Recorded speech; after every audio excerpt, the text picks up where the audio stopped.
Kunja Bihari.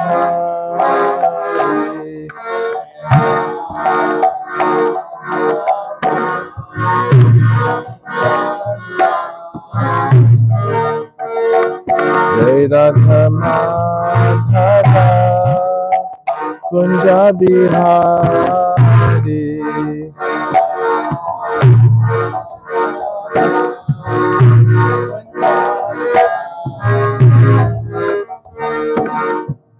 Gopijana Vallabha Giridharadhari Jaya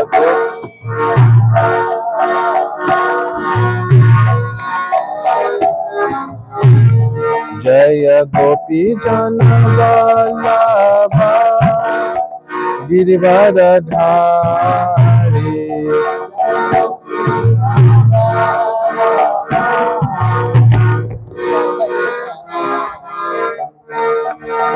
Yashodanandana Rajajanarandana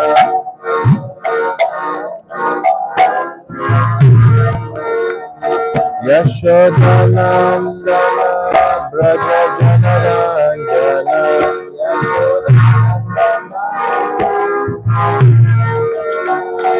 Yamuna Tira Dhanachari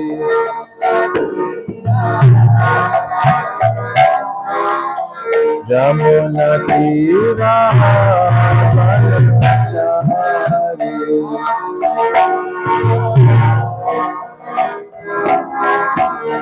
Jaya Radha Madhava Kunja Bihari.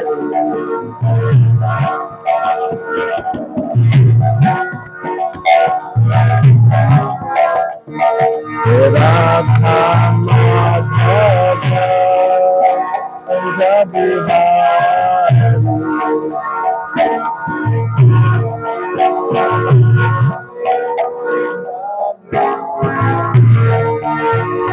Gopijana Vallabha Giridharadhari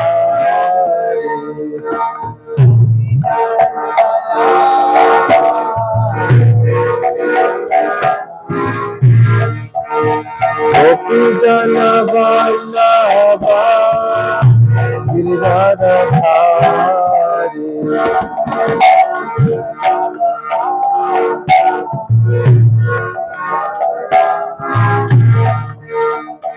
Yashodanandana Brajajanarandana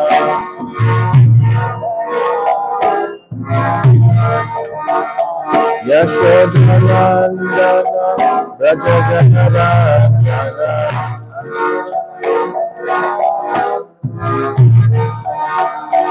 Yamuna Tira Dhanachari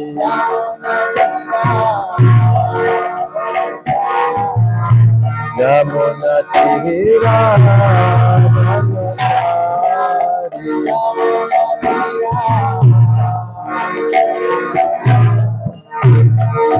Jai Radha Madhava Kunja Bihari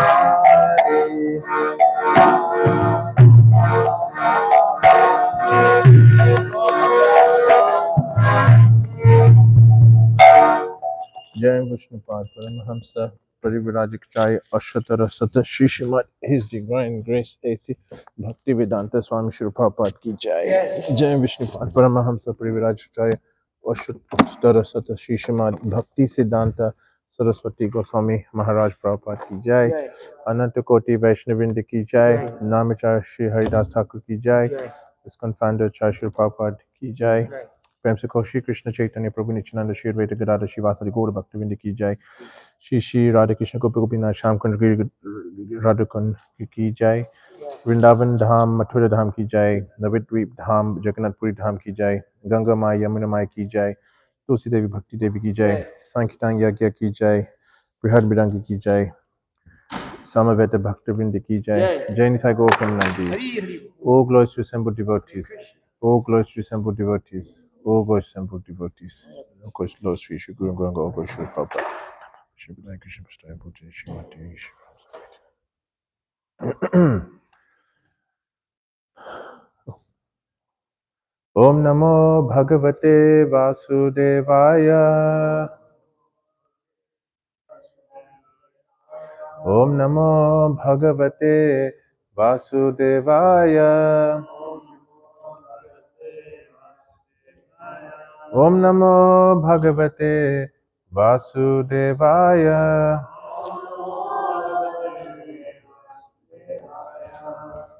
We are reading from Canto 4, Chapter 4, Verse 3. Let's find it. Okay. All right. Is this it? 443. You should go there. Okay. That. Okay. Is that this? Okay. There's no output. Okay. Sure. Tata vini swasya sati vihayana. Okay. Let me just say. Should I just wait for the verse to come up, or they won't? Okay. Okay. Right. 443. Just make sure I'm looking. All right. Tato vihi svasya sati vihayatvam. Tato vinisvasya sati vihayatam. Shokena rosena cha duyata hrida. Shokena roshena chakuyata hita. Pritror agat strena vimudha dhir grihan. Agatsvena vimurati vihan. Premnatmano yoridham adat satam priya. Priya. Tato vini svasya sati vihayatam. Vinisvasya sati vihayatam. Sokena rasena cha duyata hrida. Shokena roshena chakuyata hita. Pitror agat strena vimudha dhir grihan. Agatsvena vimurati vihan. Premnatmano yoridham adat satam priya.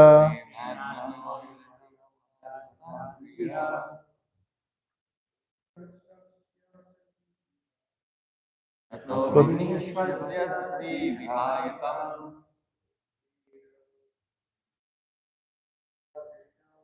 Shokena rosena cha diyate heta.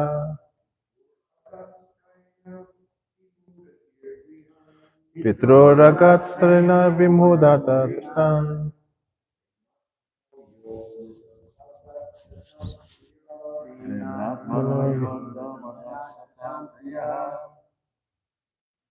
Vinisvasya sati vihayatam. Tato vinisvasya sati vihayatam. Shokena roshena duyata hida. Shokena roshena cha diyate. Pitroragatsvena vimurati grihan. Pitroragat strena vimudha dhir gadan. Mano satadam adat satam priya. Vinisvasya sati vihayatam. Tato vinisvasya sati vihayatam.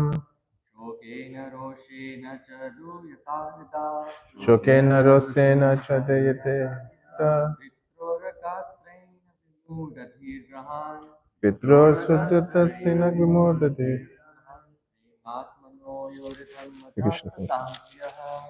Atmano yoritam Vivekam. Mataji's.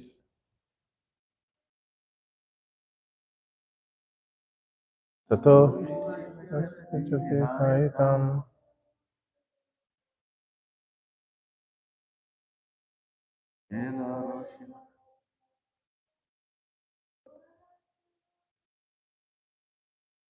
Pitroraga Vidutatan. Atmano yoridham agat.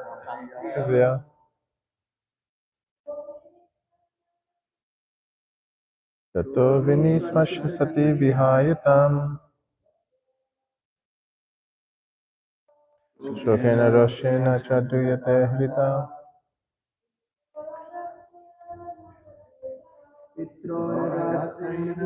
Didhirgatan.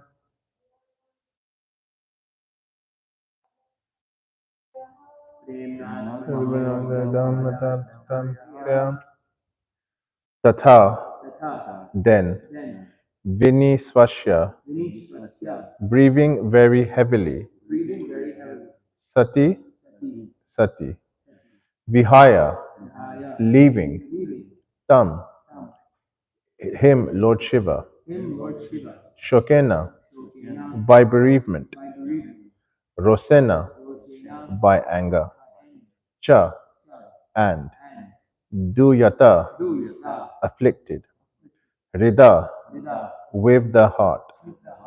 Pitro, of her father. Agat, she went. Straina, by her womanly nature. Vimudha, deluded. Dhi, intelligence. Grihan, to the house. Premna, due to her affection. Atmanaha, of his body. Ya, who. Ardham, half.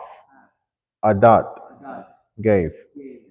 Satam, to the saintly. Priya, dear. Translation and purport by His Divine Grace Srila Prabhupada. Thereafter, Sati left her husband, Lord Shiva, who had given her half his body due to affection. Breathing very heavily because of anger and bereavement, she went to the house of her father. This less intelligent act was due to her being a weak woman. Purport. According to the Vedic conception of family life, the husband gives half his body to his wife, and the wife gives half of her body to her husband. In other words, a husband without a wife or a wife without a husband is incomplete. Vedic marital relationships existed between Lord Shiva and Sati, but sometimes, due to weakness, a woman becomes very much attracted by the members of her father's house. And this happened to Sati. In this verse, it is specifically mentioned that she wanted to leave such a great husband as Shiva because of her womanly weakness. In other words, womanly weakness exists even in the relationship between husband and wife. Generally, separation between husband and wife is due to womanly behavior. Divorce takes place due to womanly weakness. The best course for a woman is to abide by the orders of her husband. That makes family life very peaceful. Sometimes there may be misunderstandings between husband and wife, as found even in such an elevated family relationship as that of Sati and Lord Shiva. But a wife should not leave her husband's protection because of such a misunderstanding. If she does so, it is to be understood to be due to her womanly weakness.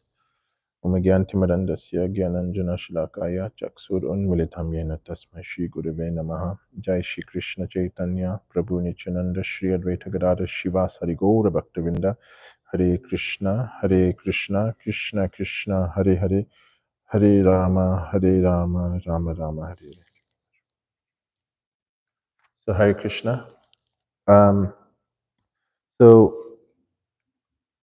this verse and purport, a little bit controversial in today's day and age. So anyway, let's discuss the context. So in verse 4.1, describing Sati's state of mind. It's saying that she's torn between visiting her father and obeying her husband, Lord Shiva. And in verse 2, it's explaining that her affection for her father brought tears to her eyes. She became agitated, and she's blaming Lord Shiva for forbidding her. In this verse, it's explained that she's become overwhelmed by anger and sorrow. She's leaving Lord Shiva's protection, which Srila Prabhupada refers to as less intelligent act. So, the key point here is intelligence.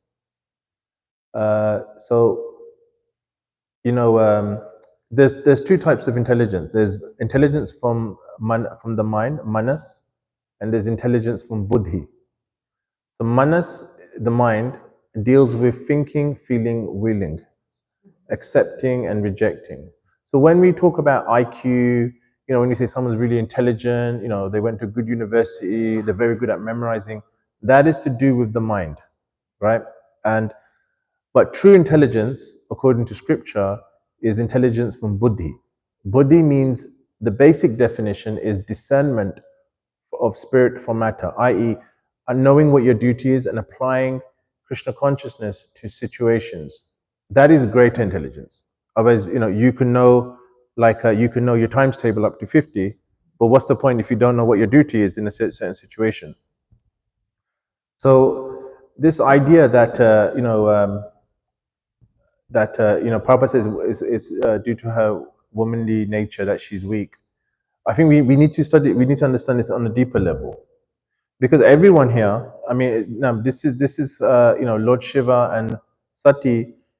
This happened millions of years ago, and they are like the ideal couple in terms of in the material situation, because Lord Shiva is the father of material nature, and Sati, is another form of Parvati. She's Mother Nature. So, and they have the perfect relation. They're the perfect couple. They have the perfect relationship.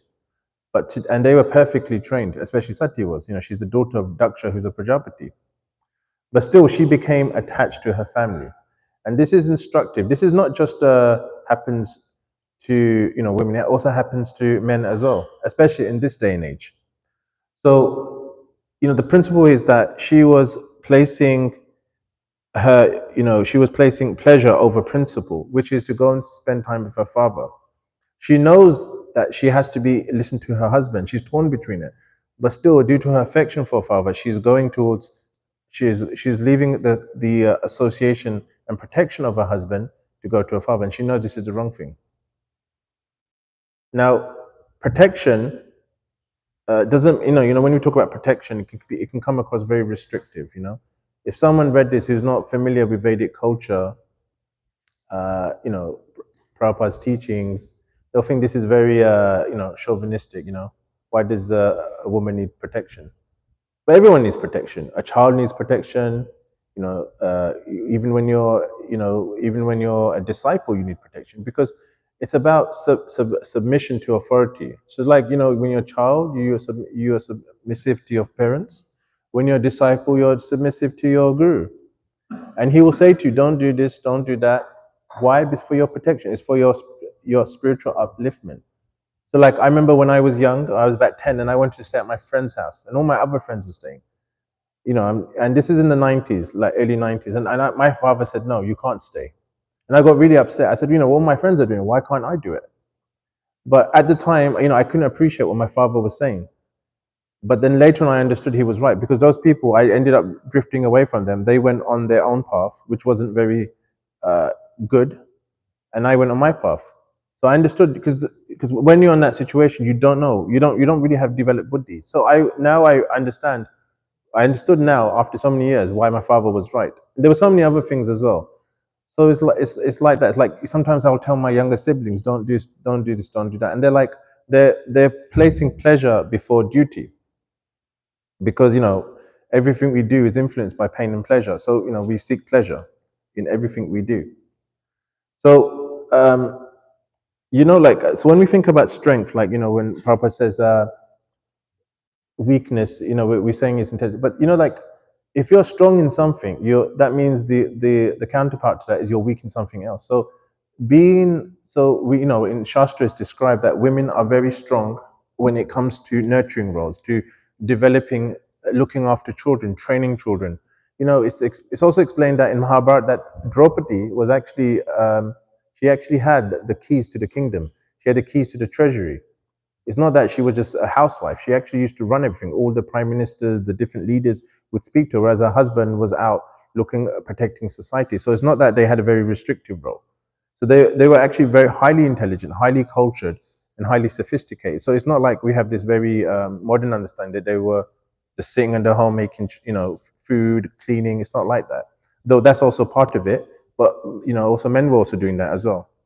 So so we have to understand that buddhi means discernment of spirit from matter, and we can, and it's like like if we look at now, like if you think about situations in our life when we've had to do our duty, And like for example, studying. We know studying is the right thing for us to do, right? And I remember when I was at university, I just revised for an exam, and then my friend said, let's go and watch a film." And I was like, "Okay, when I come back, I'm going to study." But I didn't do that, so I got really bad grades in my exam, so I had to resit it in the summer. But I didn't think about the higher principle, which was doing my duty. So my buddhi, so I placed pleasure before principle. I placed, my sense grat before doing my intelligence. So when we are excessively attached to something, it overwhelms our intelligence. And it doesn't matter whether you're a man or woman, it will happen to anyone. So therefore, that we have to cultivate intelligence, spiritual intelligence. And we do that by reading Srila Prabhupada's books, associating with sadhus. The sadhu means one who cuts our ego, you know, and being humble, being reflective. So I'm reminded of examples in scripture where certain personalities were overwhelmed by attachment. But so we hear Arjuna. Arjuna didn't want to fight his family members, his grandfather, his cousins, his gurus, his friends. And Krishna said to him, "This is foolish. What's higher is your duty." Krishna says, "Think of me and fight. Don't be excessively attached to your family." But Prabhupada says it was like I'm forgetting the phrase. He said it was to will come to me. He uses a different one of the reasons why Arjuna wouldn't fight. We see that great examples like Haridas Thakur, even when he was when Maya Devi came, the prostitute came, he resisted it. He stuck to duty. He stuck to his spiritual duty. We look at Prahlad Maharaj. He stuck to devotion despite what his father was saying. Queen Kunti, she was praying for calamities to come into her life so she can think of Krishna. And King Dashrath, he was compelled by his wife KK to send Lord Ram into exile, because he made a promise. So, like a Kshatriya, when they make a promise, they have to fulfill it, even if it's, right or wrong. But he fulfilled that promise, and Lord Ram, being dutiful, he followed his father. So, and we also see, Bali Maharaj, he was a demon, and he made promises. He made a promise that he will give anything in charity if anyone comes to him. And Vamnadev came and said, I just want 3 steps of land. And his guru Shukracharya said, don't do this. He's actually Lord Vishnu. He's going to take everything from you. But still, he put duty over his own pleasure. Even though he knew he was going to lose everything, and he lost everything, but still he stuck to that principle. So being resolute in purpose, knowing no matter what happens, I'm going to do this. I'm going to do my duty. That's a sign of intelligence. That's true character. That's true strength. Like we hear many examples actually. When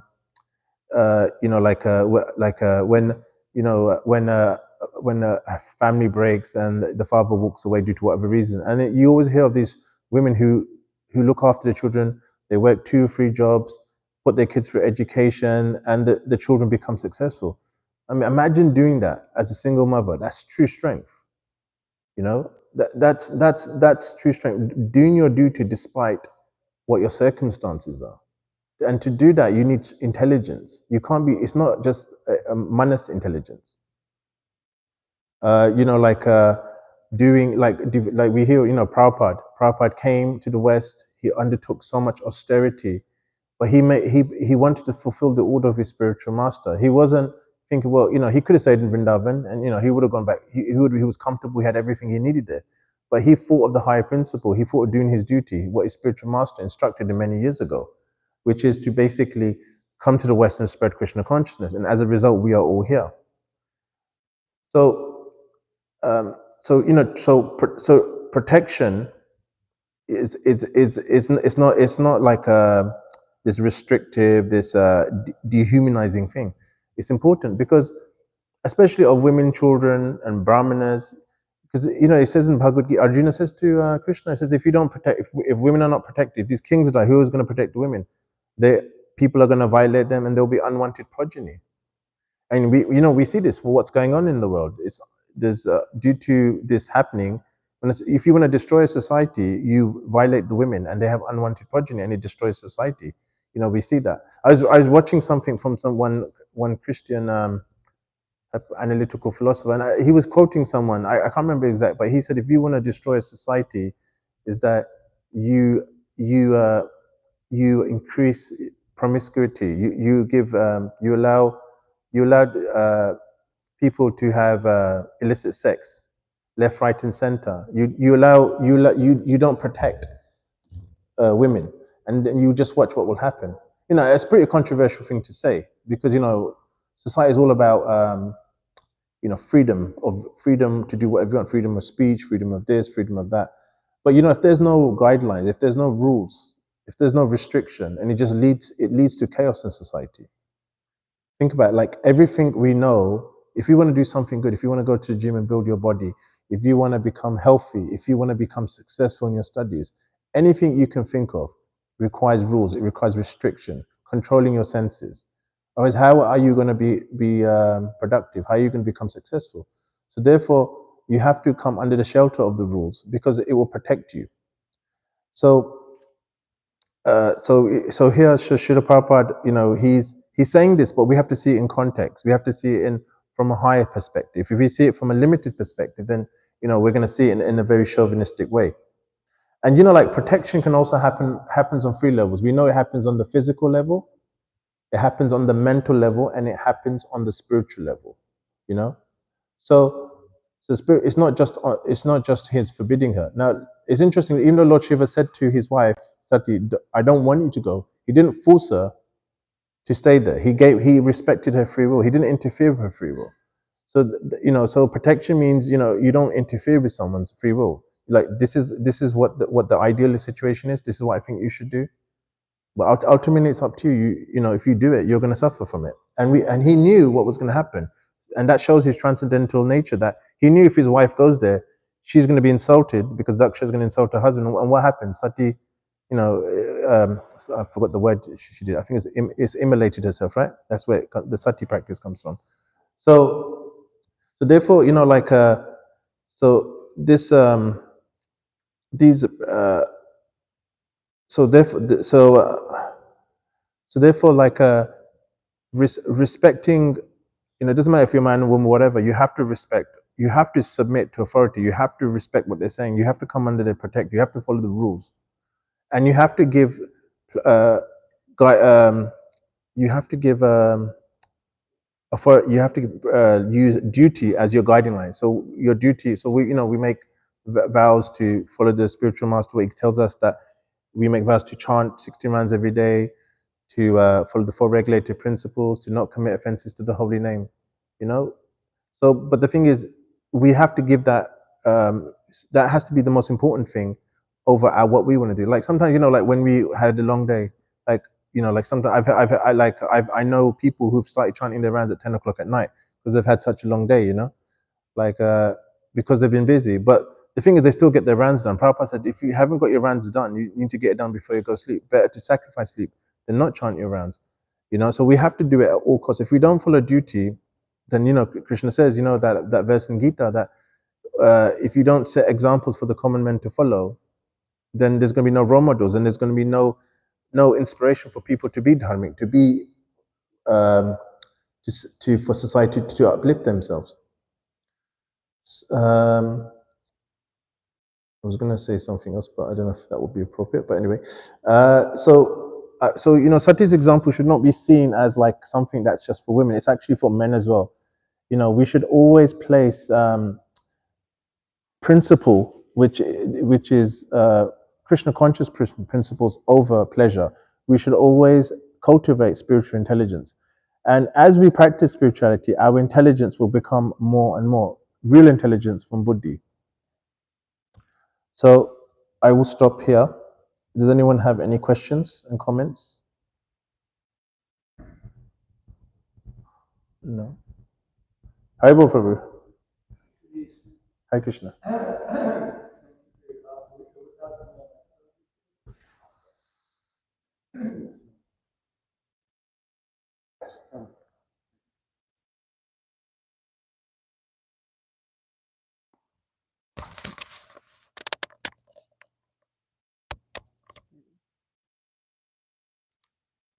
Your point about how how our intelligence gets covered over reminded me of a Bhagavad Gita verse that I wanted to quote. If you don't mind, Vritam Gyanane Tena Gyanananitivayana Kama Dusprayana Lenata. The wise living entity is pure. Knowledge is covered by lust, which burns like fire and is never satisfied. Her desire to enjoy the association of her relatives covered her ability to understand that Lord Shiva's instructions were in her self-interest. And you gave many other examples also. Thank you. Thank you. Mataji at the back.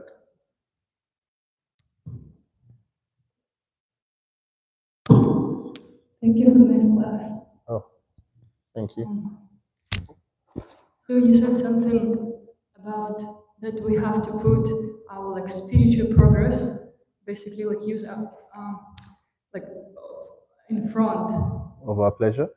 Over our pleasure. Yes. Right. And I was just thinking. Sometimes we see that in particular relationships, husband and wife, right? What if protection means all material things are there, Yeah. but the spiritual, it's somewhat there, but woman is more advanced than a man, so how she could actually surrender in this way, in this, and if you kind of putting it all together, right? The spirituality is it should be on the first place, and actually it is, right, for a particular woman. But then her, let's say, husband, he's not as spiritually advanced. How would that work? Does it mean that it won't work, or? Yeah. So your question is, if your husband is not spiritual, He is, but not as much as the wife is more spiritually advanced. How does it work? Yeah, I mean, generally, I can think of an example where, Prabhupada's sister, Bhishima, she was married to someone who wasn't a devotee, and I heard that he wasn't even a vegetarian, so she used to cook meat for him. I heard that. And she's initiated, I think she's initiated by Bhaktisiddhanta Saraswati Thakur, I'm not sure. Maybe he's God Prabhupada, but she was initiated practitioner. Prabhupada said she's a pure devotee. But she did her duty, because when you enter into marriage, as you know, in Sanskrit, there's no word for divorce, they entered into marriage. So materially speaking, they could be very compatible, but spiritually not so much. And, generally, so she was in that situation, but it didn't affect her spiritual life, because that shows the greatness of a woman. That shows the greatness of her resilience, of her spiritual intelligence. But it's not an ideal situation. And generally, my understanding, this is what I've heard from senior female authorities. Generally, when when a man can never really satisfy a woman, materially speaking, giving her comforts, whatever. It's only spirituality is what really satisfies, not just a woman but a man. It's the spirituality is what we're looking for. Materially speaking, you can't satisfy anyone. But if you give someone Krishna, that's the only way you can satisfy that person. That's the only way that person can become happy. And so if that person's not doing that, then and you've entered into that relationship, it's not very. I mean, I don't personally feel you should leave that marriage, but you should then work on yourself. Because I think giving up is not the right thing. But because I know a few examples in England where it's the husband is more spiritual than the wife. The wife has no interest. But the marriage is still going along. But I think before you get married, you should look at these things. These things should be considered. I remember one guy I know. He was telling me that some female called him. She wanted to associate with him, and she said, "Have you read all of Prabhupada's books?" And he said, "No." So she said she basically rejected him. That's pretty extreme. Because that's how she measured. Because she did Bhakti Shastri in Maipur, so he hadn't done that. He's not even initiated, but that's how she was measuring. She was like, "I want my husband to be spiritually advanced. I don't really care if you're materially qualified." But both things should be there, otherwise, because you need to eat, you need protection. I mean, if your husband, you need your husband to be there, and the wife should also do her roles. But yeah, it's hard, but I think that's when, you know, forget spirituality. It's like when a man doesn't do his duty. Like I knew this one example because I used to work in financial services, and I was speaking to this Indian lady, and she was telling me that she was married to this guy. He's you know Indian guy, and due to some issue, because her husband was an alcoholic, he lived next door to her. They didn't live in the same house, and he had loads of money, right? He had properties, and he didn't give his wife one penny. He kept it to himself. So she worked in a supermarket. So in England, there's a supermarket called Asda. It's like, you know, like your Walmart or something. I think it's Walmart. So she basically used to do like shifts, like, and she was like 50 when I met her, and she used to do all these long shifts, hard work, overtime, and she got three of her daughters married. You know, put them through education, and her husband didn't do anything. You know, and he lives next door to her. All he does is drinks alcohol and lives off his money. And I was thinking, how did you tolerate that? She said, she said, well, it's my responsibility. It's my duty. I've got to do it.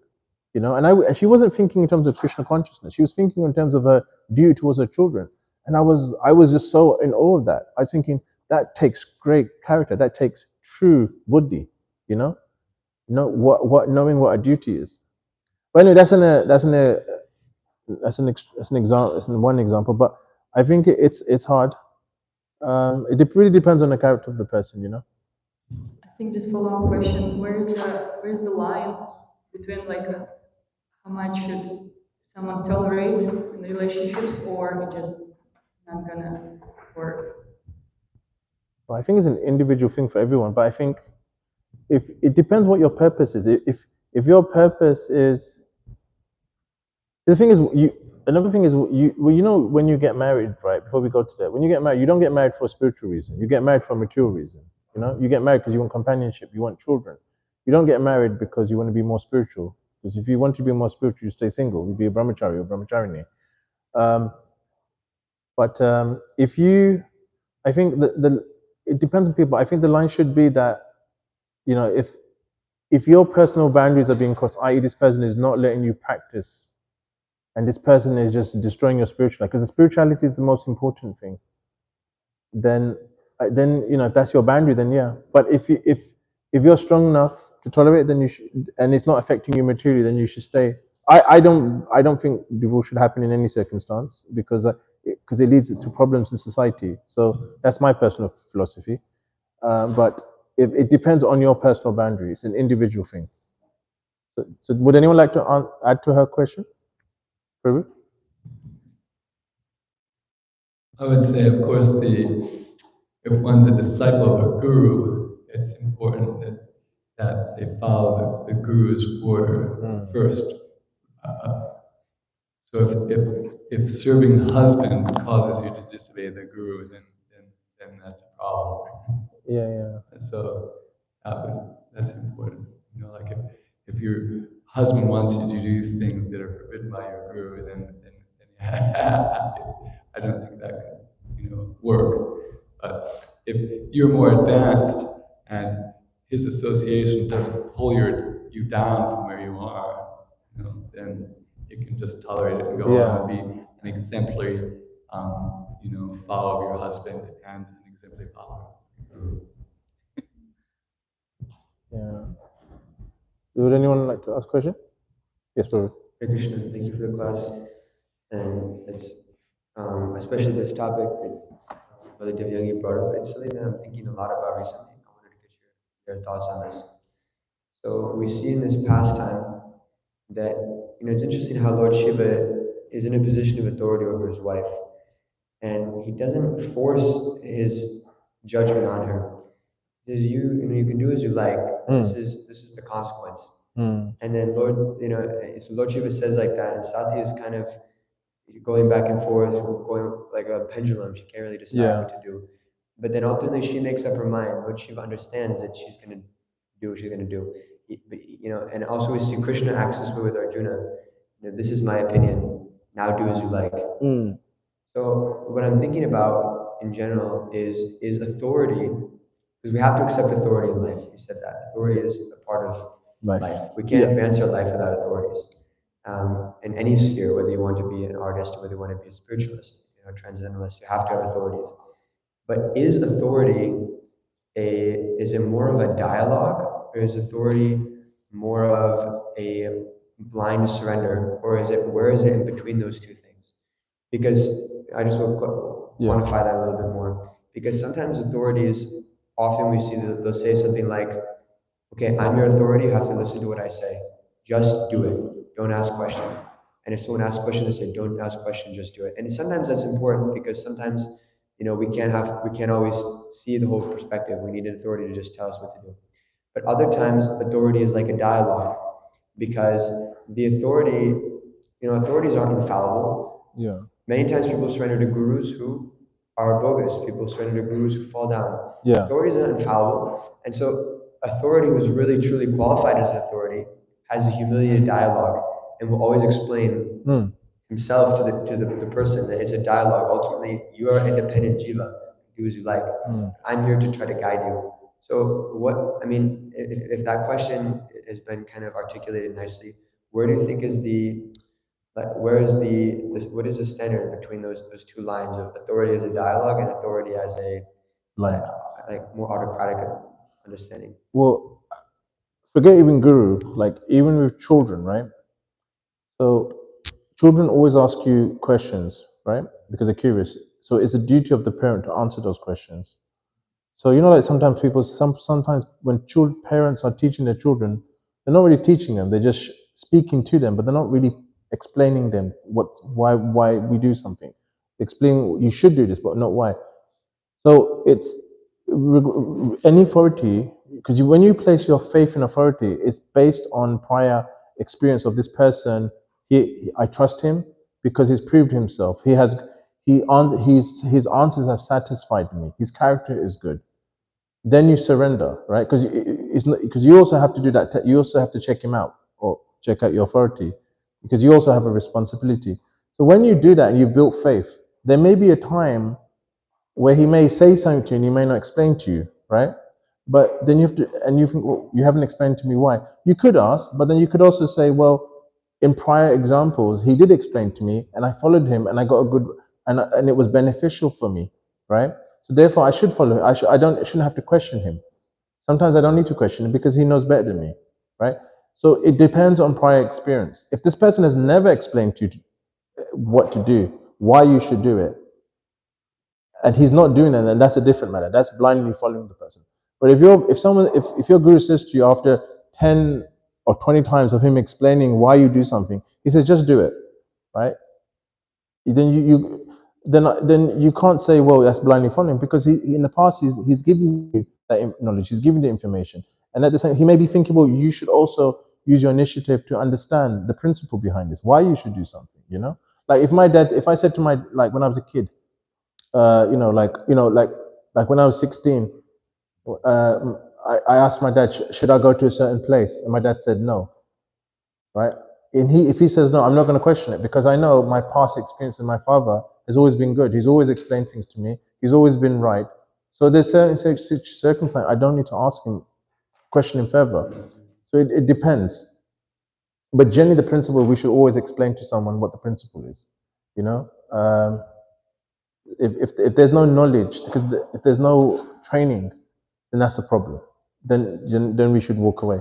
But when you surrender to guru, if it's blind, then it's really coming from you, because you haven't done your research, right? Then that's your fault. That's your problem, and you need to really do your research, because guru checks you, and you also have to check the guru as well. You have to check them out. You check out the qualification. Does he meet this criteria? So does that answer your question? You want to ask anything further to that? Yeah. So you're saying that the qualification of a leader has to also be built, and so the qualification of a disciple is also to follow someone who they actually can trust. Yeah. And if an authority doesn't, if you notice that there's an authority in your life, but you're not sure if you trust that person, what should you do? Say that again. If you notice you have an authority in your life, and what if you're not sure if you can trust that person? If you have an authority and you're not sure if you can trust that person. Yeah. So what do you do? But why would it be an authority if you haven't cultivated faith in that person? You haven't checked him out. How can he be authority? Someone can't become your authority unless you give him that position, and you would only give him that position if you've done some sort of research. No, does that make sense? Like if I meet someone, I don't know that person, and they give me some sort of advice about, I don't know, finance. I don't know who that person is, and I just say, you know, so it's then you have to question why you're doing such a thing. But you at every single step of the way, you have to make sure you're learning. You also have some prior knowledge. You know, like Prabhupada says, I can't remember the example he gave. He said that, you know, you also have to know the qualification of something. Then you can use it to check if what the person's giving you is real, is substantial. I can't remember the example he uses, but Prabhupada says that. So every step of the way, you have to have knowledge. It's not that you're always dependent on the other person for knowledge, you know, because otherwise when we're being lazy, right? It's like, you know, like I do tutoring. I teach kids, and like I say to my students, you know, like I want you to learn this topic, right? Then we can practice question harder. But if you don't do it, then all I'm doing for you is I'm doing your work for you. You're not learning anything. You have to take some responsibility for your actions. Does that make sense? Would anyone like to add to that? No? I will, Prabhu.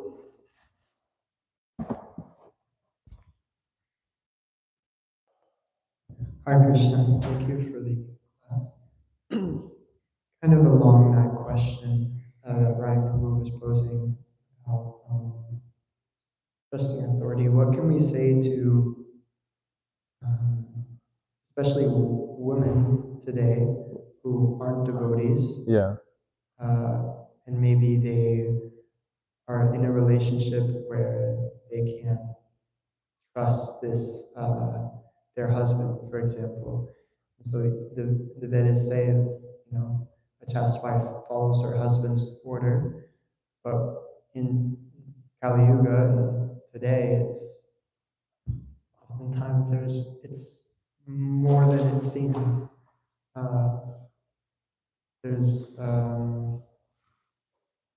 There's some discrepancies, say, with the husband's character. What can we say to women who they read these, you know, scriptures, or we share that, you know, women should follow their husband, but they're at the same time they experience that their husband isn't one to follow. I mean, there's many examples. You know, we've seen that in our personal lives. Like, first of all, most in Kali Yuga, no one's really qualified to be a husband and wife. I mean, another thing is quarrels and disagreements will always exist between couples. I mean, it's happening between Lord Shiva and Sati, who are like, you know, a very high standard. You know, it can also be the woman's not qualified, the woman's not trustworthy. It's not just the man. It can happen from both sides. You know, I think it really depends how much, you know, it's like nothing should really impede your spirituality.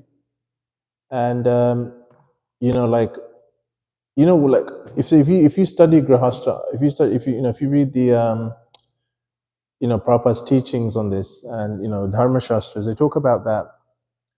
When you marry, it's like, even if you marry someone and you're not qualified, just by doing your duty, like you do your duty dutifully, you still make advancement. Because I'm talking about materially speaking, I'm not speaking spiritually, I'm just using it as a material example. Just by doing your duty, i.e. of being a chaste wife, doing your duty in terms of, you know, whatever you're expected to do, you'll make advancement. Same with a father, same with a son. But that doesn't mean you don't practice spirituality. So your spirituality is different. So if your husband is not a devotee, or your wife's not a devotee, it doesn't mean you stop being a devotee. You continue. Like Peshima, that was quite an extreme example. She's an initiated devotee, pure devotee, and she's cooking meat for her husband. And you know, she tolerates so much, but she did her duty to her husband. You know, but she still made spiritual advancement by carrying on. So I think when like you know, materially speaking, a husband and wife cannot satisfy each other. It's not possible. You may get some pleasure here and there, but you cannot fully satisfy them. The only thing that can satisfy them is by giving them Krishna. Only Krishna can satisfy you. So, you know, I mean, you know, again, we can ask different examples ask people for examples, but personal testimony. But we should always do our duty. Like most people don't really get on with each other if you think about it. You put two people in a room, after a while you're going to start annoying each other.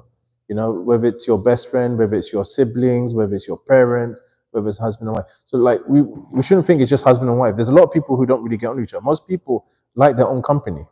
Like I'm quite a social person, but most of the time I want to be by myself. Like I like my own company, because after a while, if someone keeps speaking to me, I'm going to get annoyed. It's just human nature. Like how much can you talk to someone? Like, so we shouldn't think, oh, it's just my wife or it's just my husband. That's not true. It's everyone.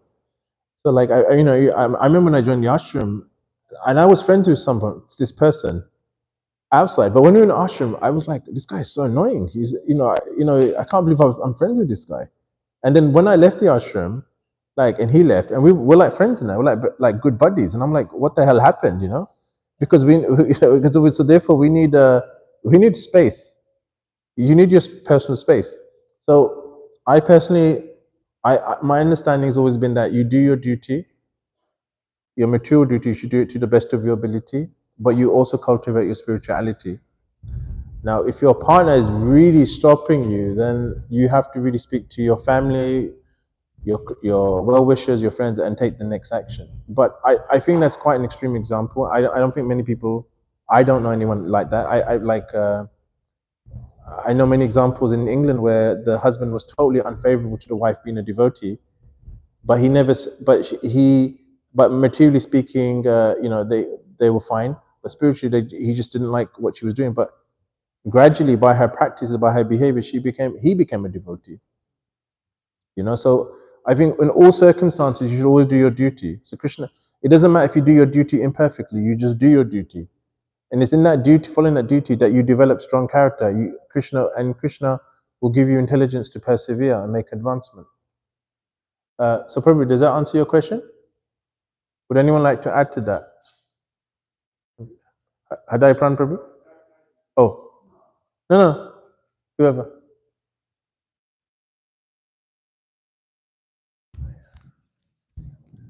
I was just thinking about, I was just reading the 18th chapter of the Gita yesterday, and that verse it comes up twice, where Krishna says, it's better to perform one's own duty, one's own prescribed duty, even if it's imperfectly, than to perform another's duty perfectly.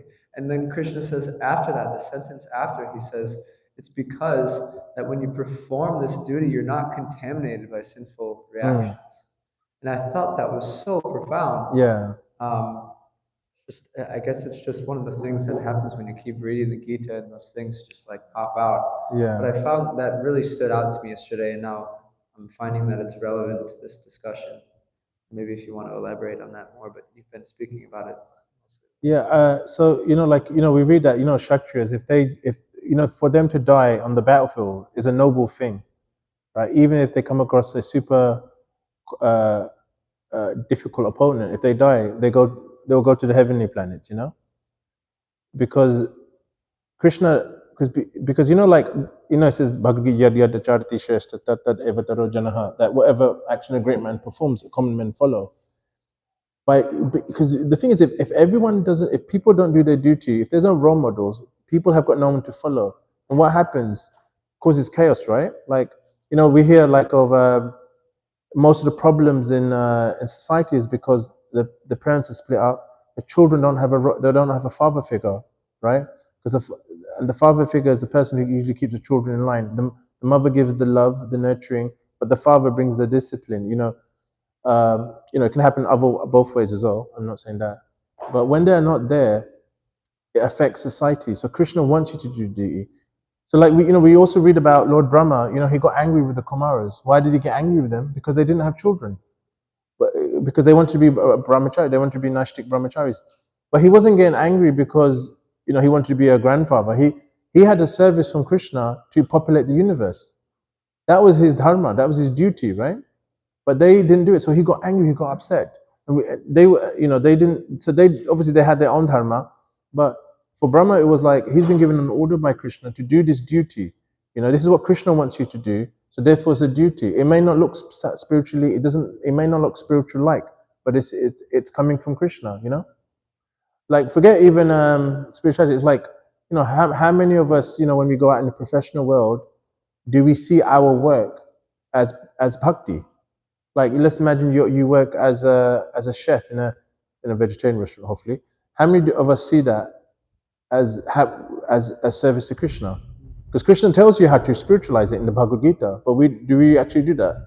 You know, we see spiritual only sadhana bhakti, like chanting, reading the Bhagavatam, sitting in class, worshipping the day. That's spiritual, but your work is also spiritual. That's the whole point of Bhagavad Gita. That's the whole point of Krishna speaking the Gita. So, you know, so just doing what Krishna wants, he's given in scripture, will lead to our benefit materially and spiritually speaking. Like, you know, I'll speak, but like I had this family member, and like him and his wife had a very abusive relationship, but she never got divorced from him, right? Because she was like, you know, this is back in the day. She's trained from, you know, previous cultural, previous generations. So she had training from her mother that no matter what happens, you don't divorce. But now, because of that example, like her husband's come into line, and her children are all well settled. You know, none of them, they're all married, settled, because it's an example it sets for the future people. You've got to think of the people that are coming after you. Like our action sets an example for other people in the future. You know, if we do something bad, someone will think, well, he did it, why can't I do it? You know, he broke the principles, why shouldn't I do it? You know, he stole, why can't I do it? You know, and you just follow. So therefore, it's always important to do your duty, even if it's not exciting, even if it's not dynamic. You do your duty, and it's very profound. Like we sometimes forget that. Like we think duty is just doing your rounds, but there's other things in life that are duty. You know. Would anyone like to? Does that answer your question, Prabhu?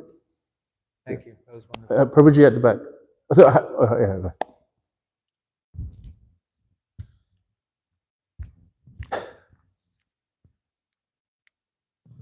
Hare Krishna Prabhu. Thank you very much for a nice class. Thank you, You Prabhu. mentioned that Vishima was a pure devotee, and at the same time she was cooking meat for her husband. Can you elaborate how those two things go together, and that she can harm or kill one living entity to satisfy the taste buds of the other? Well, she wasn't, as far as I know, she wasn't killing that animal. I think it was fish actually. It wasn't, because Bengalis, they don't consider fish meat. They call it the fruit of the Ganga. It's called Ganga fal. When I heard this, I was a bit shocked as well. But you know, karmically speaking, it says that because she did it as duty, she didn't have a desire to eat it. You get karma when you have a desire to eat that meat, when you have a desire to inflict violence on it. If you don't have that, you don't get karma for it. You know, it's like a child. Like, you know, it says children don't get karma up to a certain age because they do it innocently. If you're, I mean, obviously, I'm not saying we should do this, but if you, because she didn't have a desire to eat meat, she didn't kill, she didn't have a desire to inflict violence. She just did it due to her husband. She didn't get any negative karma for it, and it didn't cause an obstacle in her bhakti. Now, I don't know that's as much I understand. And I thought that was quite profound, you know. So, because karmic reaction is also dependent not just on the action, but also on the intention behind something, you know. Just like when you give a gift to someone, you give a gift to someone with love. It's because the gift is the medium to express your love and your appreciation. If you just give a gift to someone, there's nothing behind it, then it doesn't really mean anything. So it's the intention behind it as well. So she didn't have a desire to eat it or desire to inflict violence on a living entity. She did it as a duty to her husband, and she carried on her spirituality. Adai Pran?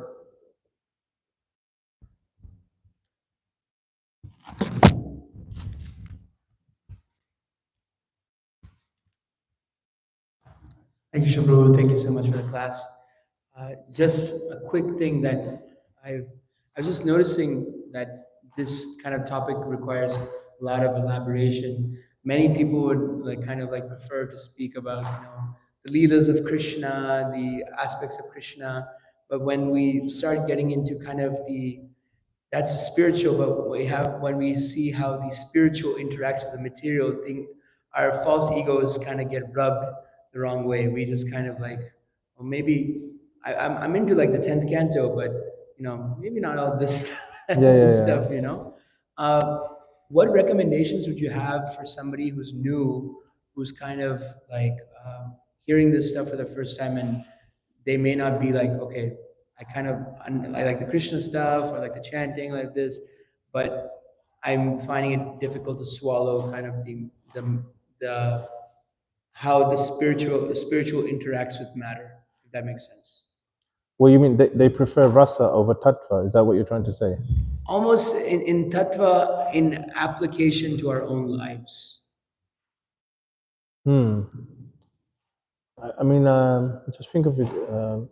Well, I think it's okay. Like, you can give them the Krishna book, because Prabhupada wrote that in such a way that the beginner, the intermediate and advanced devotee can appreciate it. So that's okay, because that will purify that person's intelligence. Prabhupada said, like, 10th canto, like Prabhupada wrote it, so anyone and everyone, depending on their regardless of circumstance, can appreciate it. So I don't think that's a problem. But generally, like, as that person's reading, he's also developing buddhi, because Krishna Prabhupada is also giving tattva within the Krishna book. If you read it, he explains a lot of cultural tattva aspects of the pastimes. So Prabhupada is giving that. It's not that he's not giving it, and he's showing application as well. So I think one of the first books I read was Krishna book, actually, before the Gita. I read a few verses of the Gita, but I didn't read it thoroughly. Krishna book was the first book I read. So then that inspired me to read the Gita thoroughly and the other books. Then I worked through the first canto up to 10th canto. So I think it's okay, but I think better than them reading the 10th canto, better than to read Krishna book, and then as they're getting purified, then we can introduce these other books. But everything has to be done in association of devotees. Like when they see other people, if people they trust and respect, if they're doing it together, then that's going to inspire them also to follow their example. Like I remember there was a famous story about the Gopi Bhav Club. I think it was in Los Angeles, and they were reading, I think, CC, the certain aspect, and Prabhupada got really angry, But he said, first deserve, then desire. But so that's an extreme example. But reading Krishna book is perfect for everybody. Anyone can read that book. But we should gradually inspire them to help them, and we should also explain to them that like it's okay to we're not philosophers that we just sit on the chair and just read. We want to apply this knowledge to our lives. We show that by example. The best way to get people to do something is show by our example. That's the best way to change someone. Okay. Anything else? Okay, I'll finish here. Thank you very much. Shri Prabhupada ki jai. Srimad Bhagavatam ki jai. Jai Nitai Gaur Premanandi. Praise Dharamrāja Prabhu ki.